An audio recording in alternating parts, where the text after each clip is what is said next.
Movie के शुरुआत में हम एक स्पेसशिप को देखते हैं जो तेजी से पृथ्वी की ओर बढ़ रहा था और कुछ ही देर में वह पृथ्वी पर आकर एक नदी के पास क्रैश होती है। फिर तभी एक आदमी अपने दोस्त को लेकर पानी से बाहर आता है और उस आदमी का नाम कैनन होता है। फिर हम देखते हैं कि कैनन का साथी अब मर चुका है, लेकिन उसकी जान क्रैश की वजह से नहीं गई थी क्योंकि उसके सूट में बड़े बड़े पंजों के निशान थे। तभी कैनन को नदी में एक बॉक्स तैरता हुआ दिखाई देता है और वह बॉक्स दरअसल कंप्यूटर होता है जो उन्हीं का था। तभी कैनन उस कंप्यूटर से इस जगह का इंफॉर्मेशन निकालता है जहां उनकी स्पेसशिप क्रैश हुई थी, जिसके बाद वह कंप्यूटर इस जगह का सारा इंफॉर्मेशन कैनन के दिमाग में ट्रांसफ़र करने लगता है, जिससे हमें पता चलता है कि कैनन कोई इंसान नहीं था बल्कि एक एलियन था जो दूसरे प्लैनेट से आकर पृथ्वी में क्रैश हो गया था। और अब वो कंप्यूटर बहुत सारे इंफॉर्मेशन के साथ साथ यहाँ का लैंग्वेज भी कैनन के दिमाग में ट्रांसफ़र कर देता है। फिर उसके बाद वो अपना गन लेकर जंगल में जाने लगता है और वह चलते हुए एक गांव में पहुंच जाता है। तब हम देखते हैं कि ये गांव पूरी तरह तबाह हो चुका था।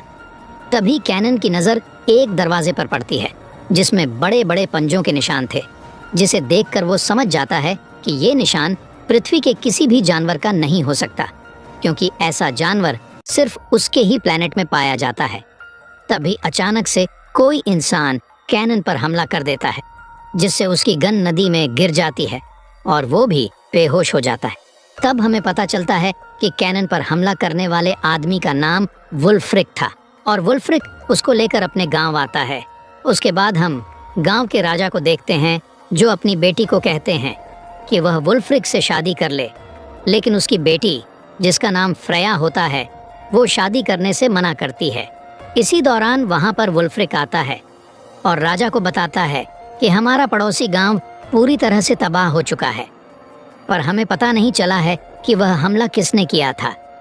लेकिन वहाँ से हमने एक अनजान आदमी को पकड़ा है, जिसे सुनकर राजा उससे पूछताछ करने के लिए कहते हैं।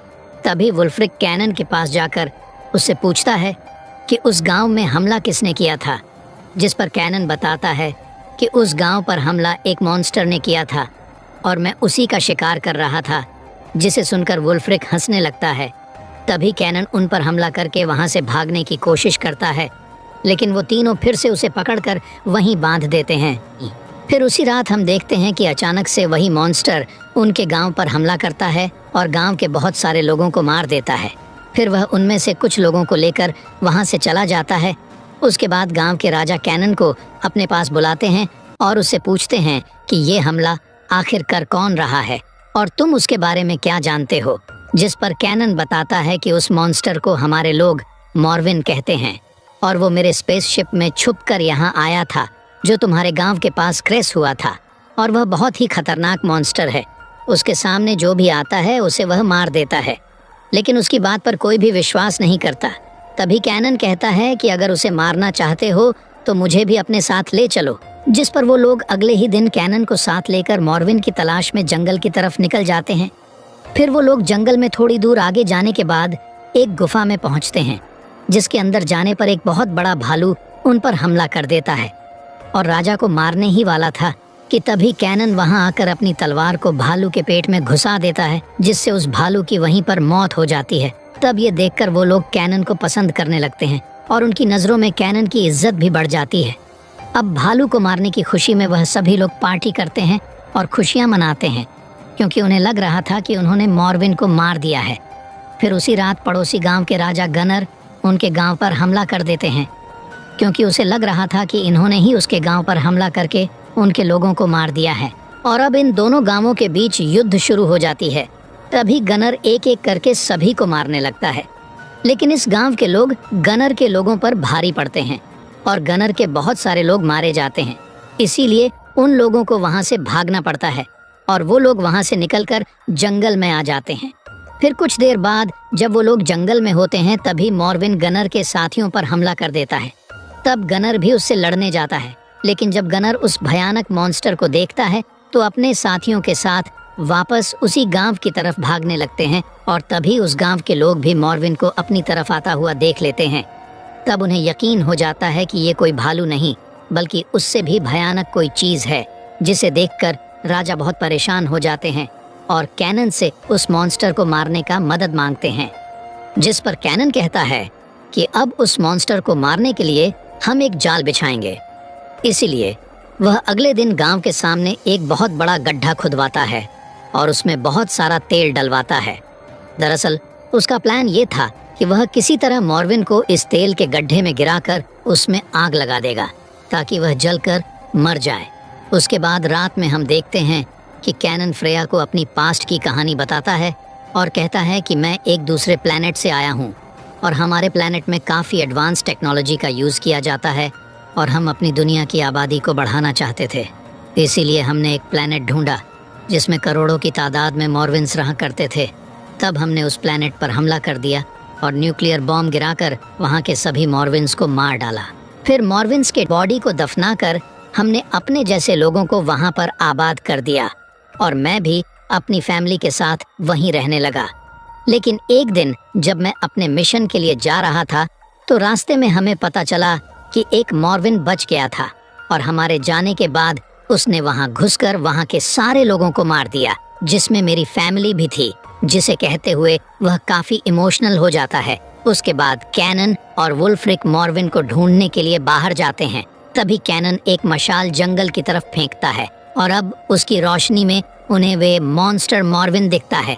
तब मॉर्विन उन्हें मारने के लिए उनकी तरफ तेजी से बढ़ने लगता है, जिसके कारण वह उनकी जाल में फंस जाता है और वह जैसे ही तेल में गिरता है तभी गांव वाले तीर से उस तेल में आग लगा देते हैं, जिससे यहाँ पर बहुत ही बड़ा धमाका होता है और हर तरफ आग फैल जाती है, जिससे उन सभी को लगता है कि मॉर्विन अब मर चुका है। इसीलिए वो लोग खुशियाँ मनाने लगते हैं। लेकिन तभी अंदर एक और मॉर्विन दिखाई देता है जो उसी मॉर्विन का बच्चा था, जिसे देखकर सभी औरतें वहां से भागने लगते हैं। तब ये देखकर राजा अपनी बेटी फ्रेया को बचाने के लिए अंदर जाने लगता है और मॉर्विन से लड़ने लगता है। वहीं दूसरी तरफ हम देखते हैं कि उस मॉर्विन पर आग का कोई असर नहीं होता है और वह बाहर निकलकर वहां के लोगों को मारने लगता है।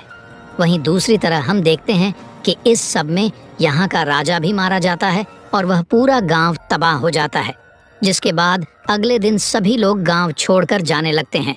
लेकिन कैनन, वुल्फ्रिक, फ्रेया और उनके कुछ साथी वहीं रुकते हैं ताकि वो लोग मॉर्विन को मार सके। और उन्हें पता चल गया था कि वह मॉर्विन का बच्चा कुएं के रास्ते से यहाँ पर आया था, लेकिन अब ये आम तलवारों की मदद से वह मॉर्विन को मार नहीं सकते थे। इसीलिए कैनन अपने साथ वुल्फ्रिक और फ्रेया को लेकर नदी में जाता है जहां उसकी स्पेसशिप क्रैश हुई थी, और वहां कैनन पानी के नीचे अपनी शिप में जाता है और वहां से लोहे का टुकड़ा लेकर वापस आता है, जिनसे वो लोग बहुत ही मजबूत हथियार बनाते हैं। जिसके बाद वो लोग कुएं के अंदर जाते हैं, जहां पानी के रास्ते से होते हुए वो लोग एक गुफा में पहुंचते हैं और वहां मॉर्विन का बच्चा उनके ऊपर हमला कर देता है, जिससे उनके साथियों की जान चली जाती है। फिर थोड़ा और आगे जाने पर कैनन देखता है कि मॉर्विन ने बहुत सारे लोगों को वहां पर इकट्ठा करके रखा था और तभी फिर से वो मॉर्विन का बच्चा फ्रेया को मारने के लिए उसकी तरफ बढ़ता है। लेकिन तभी वो कैनन के बनाए हुए तलवार से उस मॉर्विन के बच्चे को मार डालती है। उसके बाद वो तीनों गुफा से बाहर आ जाते हैं, जहां पर वो बड़ा मॉर्विन वुल्फ्रिक पर हमला कर देता है, जिससे वुल्फ्रिक की जान चली जाती है। जिसके बाद कैनन उस मॉर्विन के ऊपर हमला कर देता है और उन दोनों के बीच लड़ाई शुरू हो जाती है और अब उन दोनों के बीच काफ़ी देर तक फाइट होती है। तभी मॉर्विन कैनन का हाथ पकड़कर पहाड़ी से लटक जाता है।